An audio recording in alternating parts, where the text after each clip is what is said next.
Assalamualaikum warahmatullahi wabarakatuh.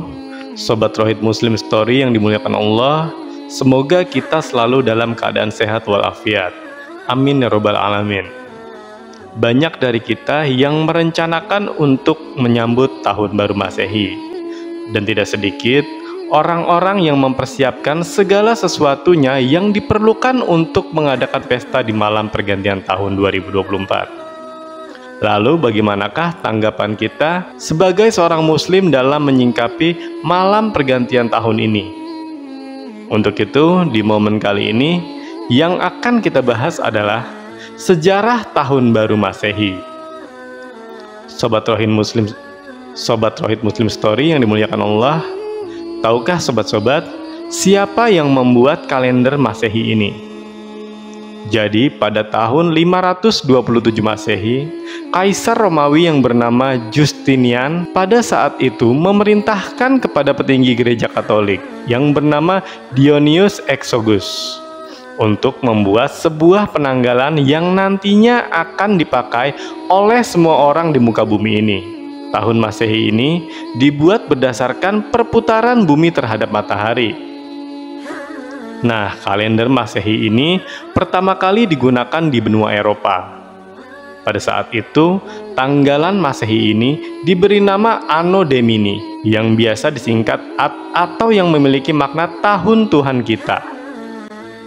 Karena kalender Masehi ini dibuat oleh seorang biarawan Katolik yang bernama Dionysius Exiguus tadi, maka yang dimaksud dengan tahun Tuhan kita adalah Yesus Kristus.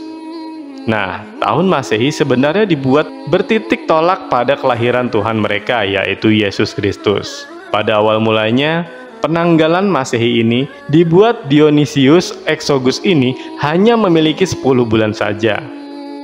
Namun, bukan dimulai dari bulan Januari. Jadi penanggalan tahun dimulai dari bulan Maret. Awalnya ini belum ada bulan Januari dan bulan Februari. Makanya dimulai dengan bulan Maret tadi. Bulan Maret ini dikaitkan dengan Dewa Mars. Disclaimer sebentar ya sobat-sobat. Orang Romawi ini memiliki kepercayaan paganisme. Paganisme memiliki arti menyembah banyak dewa.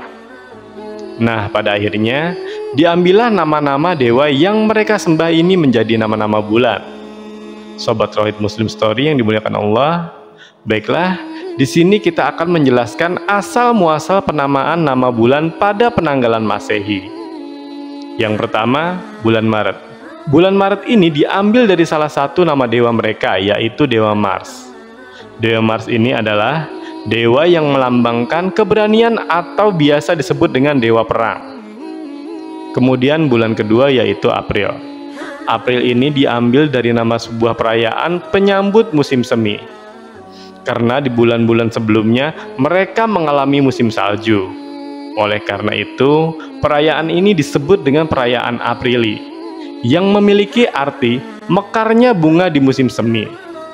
Akan tetapi sobat-sobatku, untuk bulan April ini ada dua pendapat. Ada yang mengaitkan dengan April ini diambil dari nama dewa, yaitu Dewa Aphrodite, yang melambangkan kecantikan dan keindahan seorang wanita. Kemudian yang ketiga adalah bulan Mei. Bulan Mei ini diambil dari nama dewa mereka juga, yaitu Dewa Maya, yang memiliki arti dewa bumi atau melambangkan kesuburan. Kemudian keempat adalah bulan Juni. Bulan Juni ini dari nama dewa Juno. Dewa Juno memiliki makna dewa pelindung. Bulan kelima adalah Juli. Juli ini sebelumnya memiliki nama Quintilis, yang artinya kalimat dalam bahasa Romawi, namun diganti menjadi bulan Juli. Karena sebuah penghormatan kepada Kaisar Romawi yang memiliki pengaruh yang besar bernama Kaisar Julius Caesar, yang lahir pada bulan Quintilis. Oleh karena itu, nama bulan Quintilis diganti namanya menjadi bulan Juli. Sedangkan bulan Agustus diambil dari nama Kaisar pertama Romawi Augustus Caesar. Sementara itu, untuk bulan September sampai dengan Desember diambil dari angka bahasa Romawi. Nah, dari sini kita memiliki 10 bulan, yaitu bulan Maret sampai dengan bulan Desember. Namun setelah penanggalan ini dijalankan, ternyata sobat-sobat, Ini tidak sesuai dengan perhitungan perputaran bumi terhadap matahari. Jadi didapatinya di sana ada selisih 60 hari. Dan pada akhirnya, dari selisih 60 hari ini, mereka bagi menjadi dua yang menghasilkan tambahan 2 bulan. Sehingga hasilnya menjadi 12 bulan. Mereka menambahkan bulan Januarius yang diambil dari nama Dewa Janus. Dewa Janus ini adalah dewanya bangsa Romawi yang bertugas menjaga pintu surga. Namun Janus sering digambarkan dengan memiliki 2 wajah di satu kepalanya. Yang satu ke depan dan yang satunya lagi menghadap ke belakang. Itu yang berarti memiliki makna wajah yang menghadap ke depan adalah kemampuannya melihat masa depan. Sedangkan wajah yang menghadap ke belakang adalah kemampuannya dalam melihat masa lalu. Makanya bulan Janus diletakkan di awal tahun atau permulaan tahun. Yang terakhir bulan Februari. Nah, di bulan Februari ini diambil dari nama dewa Febria atau Dewi Febriani. Dewi Febriani ini adalah Dewi kasih sayang. Makanya di bulan Februari ini ada hari Valentine atau hari kasih sayang.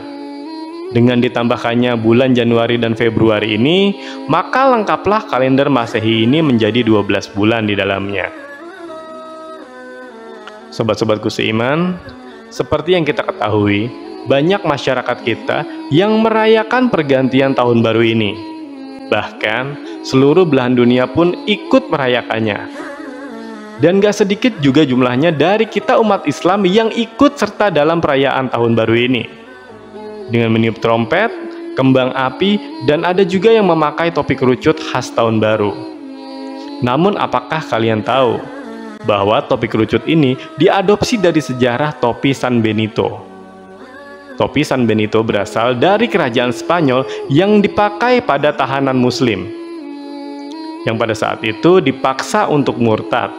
Jadi topi ini juga menjadi simbol untuk membedakan orang muslim dan orang yang sudah murtad di zaman itu. Sobat Tauhid Muslim Story yang dimuliakan Allah, mendengar kisah barusan, sebaiknya kita tidak ikut-ikutan dalam merayakan pergantian tahun baru Masehi. Karena umat Islam ini memiliki penanggalannya sendiri yang disebut dengan penanggalan Hijriah, yang bertitik tumpu pada Nabi kita tercinta baginda Muhammad SAW. Semoga kita bisa lebih bijaksana dalam menentukan sikap dan semoga kita menjadi orang-orang yang selalu dituntun ke jalan yang lurus, jalan yang diridhai Allah Subhanahu wa Ta'ala. Jadi itulah cerita tentang sejarah tahun Masehi. Semoga kisah kali ini bermanfaat, lebih dan kurangnya mohon dimaafkan. Yang benar datangnya dari Allah Subhanahu wa Ta'ala, khilaf ataupun keliru datangnya dari diri saya pribadi sebagai manusia biasa. Sampai jumpa di kisah-kisah penuh makna selanjutnya. Saya akhiri.